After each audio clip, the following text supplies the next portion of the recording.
Hey, I'm 𝗩𝗶𝗱𝗲 and this is another video in the Emacs goodie series, and today we're going to talk about save place mode, which, as you can guess, saves the place of the file you're currently in. So for example, you're on youtube.txt.txt and you are line 51 and you close it, you come back later and open the same file, you magically reappear on line 51, which is pretty cool, pretty useful. So I just started using this. My configuration is pretty bare bones. As you will see in a second, so here I am on the configuration option. It's very simple. The only thing I have right now is just to start it after Emacs starts up. Let me quickly show you a quick little demo of what it does. Well, I just said what it does, but let's see. So this is a file that I used from one of the previous videos. So I am on line 14. Line 14, column 15. I actually don't know if it saves the column, so we're going to learn today. So I'm going to jump into another file called pizza, and I'm going to go all the way, let's say right here. So I'm going to jump into this one, close it, and I'm just going to open the hello one again.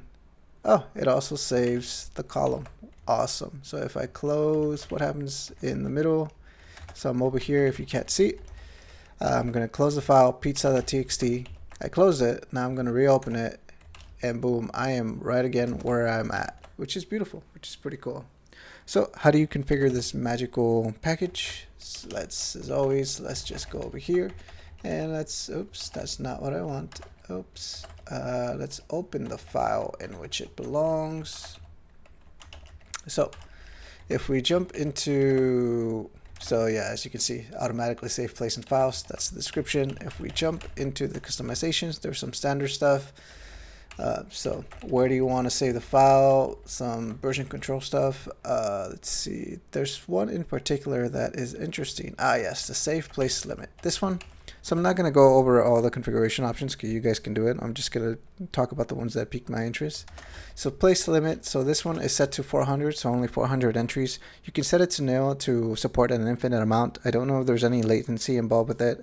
I don't know. I don't think there would be that big of a latency, but again, I'm not an expert, so who knows. But for right now, I will probably set this to 0 on my side and see how that goes. Also, one thing is that as usual, you can configure which files do you want to be remembered and which ones you can ignore. So most of these are just for ignoring. For example, we have skip check and ignore files, regex. So you can configure them, plus all the other options that go along with it. This is pretty straightforward. There's not a lot to talk about because it just saves it in the file. So within multiple sessions it will remember it, which is pretty cool. But yeah, that's pretty much it. It's a quick and short demo, short and sweet. But yeah, let me know if you use this or if you know of any other things that I should talk about. Thanks.